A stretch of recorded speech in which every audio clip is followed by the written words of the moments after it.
Good morning mga kalapatids. Nag-training nga tayo kagabi, nagkarga tayo ng ibon natin, nag-midtoss tayo sa NFC Batangas Pier ang release. Nirelease yung ibon natin 6:30 AM. Kaya maaga-aga yon. Time check 7:14 na nga.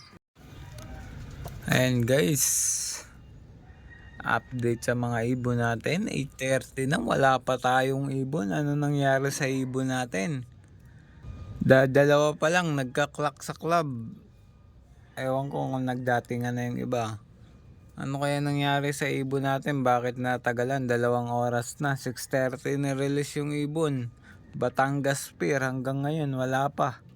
Sa clocking, dalawa pa lang ang dumadating. Ano kaya nangyari sa ibon?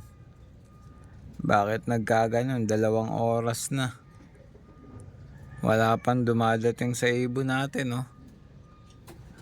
Maganda naman yung panahon. Ano kaya nangyari sa mga ibon?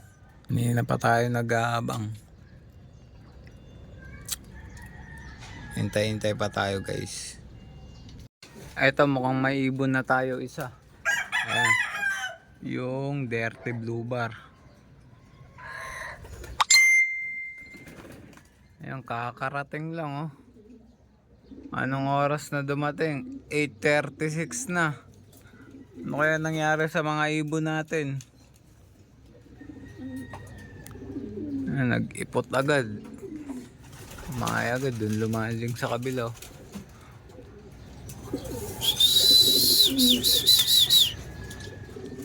8:36. Batangas Pier lang, 8:36 na dumating. Ano nangyari dito? 2 oras nilipad. Ang lapit-lapit niyan.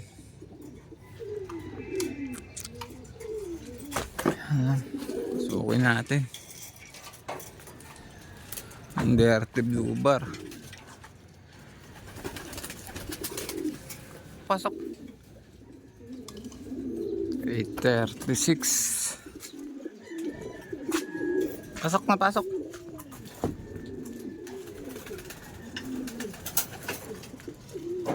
Kulang pa tayo 4.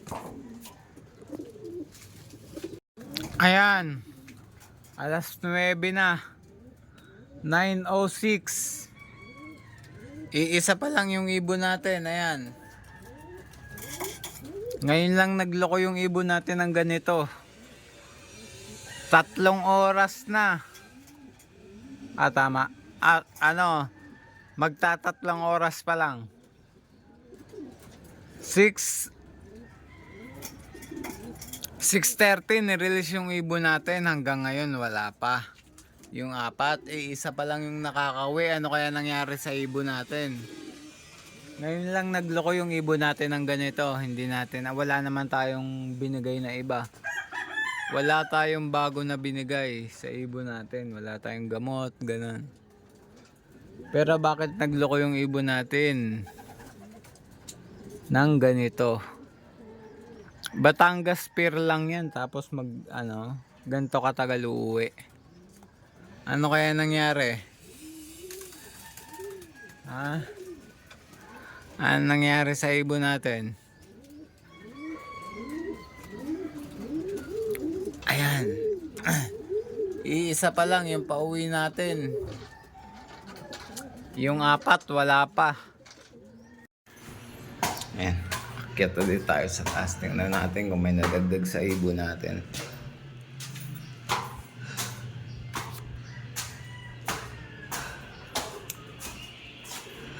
Time check 11:06. Tingnan natin kung may dumating.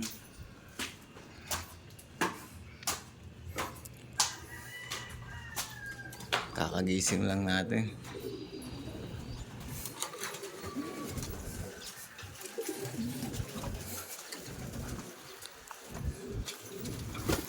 Ayun.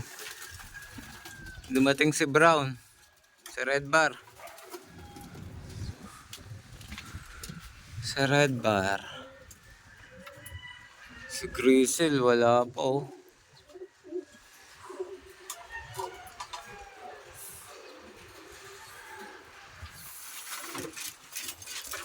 Yung kapares niya rin, wala pa. Yung checkered. Tatlo ang wala pa. Dalawang grizzle tsaka yung checkered wala pa. Buti ito nakauwi po. Ano kaya meron diyan sa Batangas Fair na yan? Bakit nahirapan yung ibon diyan?